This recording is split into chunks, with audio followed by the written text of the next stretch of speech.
한국 팬들은 난리가 나고 뒷목을 잡고 쓰러질 판인데 정몽규는 딴 세상에 살고 있습니다. 귀 닫고 입 닫고 마이웨이 행보를 지속하며 분노를 유발시키고 있는데요. 정몽규 대한축구협회장이 2024년 파리올림픽이 진행 중인 프랑스 파리에서 잔니 인판티노 국제축구연맹 피파 회장의 자서전을 전달했습니다. 피파는 인판티노 회장이 정몽규 대한축구협회 회장과 파리에서 만났다며 면담 사진을 공개했습니다. 사진에는 정 회장이 피파 파리 사무소에서 인판티노 회장의 자신의 자서전 축구의 시대 정몽규 축구 30년을 선물하는 모습이 담겼습니다.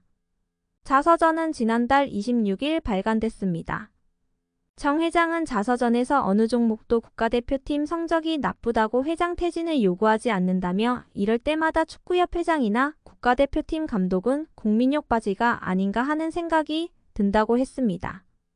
축협회장으로서의 업적에 대해 10점 만점에 8점이라고 자평해 36년 만에 올림픽 본선 진출에 실패한 상황과 홍명보 대표팀 감독 선임 논란 등이 맞물려 비판이 일기도 했습니다. 피파는 정 회장이 발언하는 영상도 공유했는데요. 정 회장은 영상에서 전통적으로 30, 40, 50년간 축구는 남자의 스포츠였지만 지금은 수많은 여성 팬이 있다. 그게 한국에서의 새로운 현상이라며 지금 시점에서 참 흥미로운 현상이라 생각한다고 말했습니다. 한국 양궁 대표팀이 올림픽 단체전 남녀 동반 3연패를 이뤄내면서 양궁협회 회장을 맡은 정의선 현대자동차 현대차그룹 회장의 과거 발언이 재조명되고 있습니다. 정 회장은 지난해 12월 1일 서울 광진구 그랜드 워커힐 서울호텔에서 열린 2024 한국 양궁 60주년 기념 행사에 참석해 환영사를 했는데요. 정 회장은 우리 양궁인들께서 더 큰 포부와 꿈을 안고 앞으로 나아가시도록 적극 지원하겠다면서 운을 뗐습니다. 정 회장은 어느 분야든 최고라는 자리까지 올라가는 것은 너무나도 힘들지만 그 자리를 지키는 것은 더더욱 힘들다는 것을 잘 알고 있다면서 최선을 다해 준비하고 공정하게 경쟁했는데 성적이 기대에 못 미쳐도 괜찮다고 했습니다. 정 회장은 이어보다 중요한 건 우리 모두가 어떠한 상황에서도 품격과 여유를 잃지 않는 진정한 1인자로서의 모습을 보여주는 것이라면서 이를 통해서 국가의 품격을 높이고 국민들에게 자부심을 안겨드릴 수 있다. 그게 바로 스포츠의 가치와 의미라고 생각하고 있다고 했습니다. 정 회장은 그러면서 저도 적극 후원하겠다면서 정몽구 명예회장님에 이어서 제가 양궁협회장으로서 무한한 보람을 느끼고 적극적으로 활동하는 이유도 바로 이런 것이라고 말했습니다. 정 회장의 연설은 당시 SBS 뉴스에 등장했으며 양궁 대표팀의 이딴 낭보를 계기로 화제가 되고 있습니다. 누리꾼들은 정 회장의 연설 가운데 성적이 기대에 못 미쳐도 괜찮다, 품격과 여유를 잃지 않는 진정한 1인자 등의 부분에 공감하고 있습니다. 한 누리꾼은 품격과 여유 시스템의 승리, 저 진지한 톤과 눈빛은 빈말이 아닌 듯하다고 했다. 다른 누리꾼은 야만적이고 탐욕스런 인간들이 너무나 많은 요즘 저 품격이라는 말이 참 와닿는다고 했습니다. 본업인 현기차 그룹도 잘 되고 있고 취미인 양궁협회도 계속 잘 나가는 거 보면 능력자긴 능력자인 듯하다는 반응도 있습니다. 또한 단어가 너무 좋네요. 품격 대인배 정의선을 줄여 대의선이라는 글도 있었습니다. 축구팬인 듯한 누리꾼들은 축협도 해줘요. 정의선 회장님이라고 했습니다. 또한 현대차 우선주 주주라 매분기마다 쏠쏠히 감사할 따름입니다 라면서 주가도 많이 올라서 더 좋다. 정의선 형님 하시는 거 다 잘 되니 축협도 좀 맡아달라. 축협을 변화시켜주세요. 등의 반응이 축구팬들의 공감과 지지를 받고 있습니다. 결국 홍명보 감독은 10년 만에 대표팀에 돌아옴과 동시에 외국인 지도자 버금가는 대우도 받습니다. 이임생 이사는 연봉 등 세부 계약 조건에 대해서는 밝힐 수 없지만 이제 한국 지도자들도 외국인 감독 못지않게 대우를 받아야 한다는 생각이라면서 외국인 지도자에 뒤지지 않는 계약을 체결했다고 전했습니다. 홍명보 감독은 지난해 울산과 프로스포츠 최고 연봉인 10억 원의 3년 재계약을 맺은 것으로 알려졌는데 대표팀을 맡으면서 더 많은 연봉을 수령할 것으로 보입니다.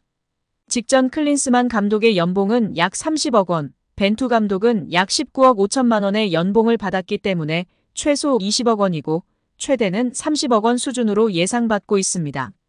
따라서 홍명보의 연봉은 최소 20억에서 최대 30억 원 수준이라는 것인데요. 월드컵 이후 아시안컵까지 계약을 장기간 맺었습니다. 다만 월드컵 종료 후 중간평가를 갖기로 되어 있으나 경질한다 한들 남은 계약 기간 보존 금액하면 최소 30억 원이겠고 홍명보뿐 아니라 외국인 코치 2명도 생각하면 60억 원 이상이 나가겠네요. 정말 최악인 것 같습니다.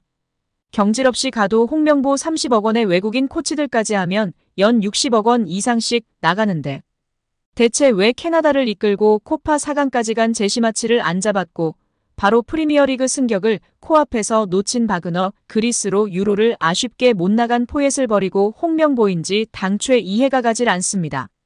정말 최악입니다. 축협. 반드시 책임을 져야 할 것입니다. 지금 당장 말입니다. 지난 2014년 브라질 월드컵의 대참사 이후 홍명보 감독이 곤혹을 치렀었는데요. 홍명보 감독의 땅 구입 논란이 확산되며 파장을 일으켰었습니다. 한 매체는 홍명보 감독은 월드컵을 앞두고 수도권으로 수차례 땅을 보러 다닌 사실이 확인됐다고 보도했었습니다. 홍명보 감독이 땅을 사들인 곳은 한국판 비버리 힐스라고 불리는 신흥 부촌인 분당구 은중동에 위치한 땅이며 78.35평을 11억에 구입한 것으로 알려졌었는데요. 은중동은 한국판 비버리 힐스라 불리는 신흥 부촌으로 특히 서울 강남권과 곧바로 연결되는 경부고속도로를 탈 수 있어 기업인들의 새로운 둥지로 떠올랐던 곳입니다. 이 지역에는 현재 배우 신하균, 권상우, 김보성, 방송인 김영철 등이 거주하고 있으며 한 부동산 관계자는 이미숙, 신혜라, 최민수 등도 집을 알아보러 왔었다고 밝혔었습니다. 은중동 인근 복수의 부동산 중개업소 등에 따르면 홍명보 감독은 이곳의 토지를 사기 위해 4월 초부터 가족들과 함께 수차례 현장을 찾았었다고 알려졌었습니다. 홍 감독은 대표팀 엔트리 발표 약 3주 전인 지난 4월 18일 토지 대금의 11억 원 가운데 10%인 1억 1천만 원으로 계약했고 대표팀 소집과 훈련이 동시에 진행되던 지난 5월 15일에 최종 계약을 한 것으로 전해졌었습니다. 축구계 한 인사는 대개 감독이 큰 대회를 앞두고는 개인적인 부분에 신경 쓸 겨를이 없다. 홍 감독이 토지를 매입했다는 게 사실이라면 적절하지 못한 처신으로 논란이 될 것 같다고 말한 것으로 알려졌었습니다. 또한 축구협회 관계자는 만약 토지 매입 등 움직였다 하더라도 개인적인 문제로서 협회 차원에서는 멘트할 입장이 아니다고 밝히기도 했었습니다. 이에 다시금 홍명보 사태에 축구팬들과 국민들의 분노가 들끓으며 냉담한 반응이 이어지고 있습니다. 우리나라의 수많은 부동산 사기꾼들 뭐하고 있냐? 홍명보한테 집결해라. 억울한 피해자들 만들지 않고 땅명보에게 가서 돈 좀 뜯어내라. 이번에 땅명보는 어디로 땅 보러 다닐까? 돈도 많은 놈이 또 30억 받고 잘났다 정말. 등의 반응을 보이고 있습니다.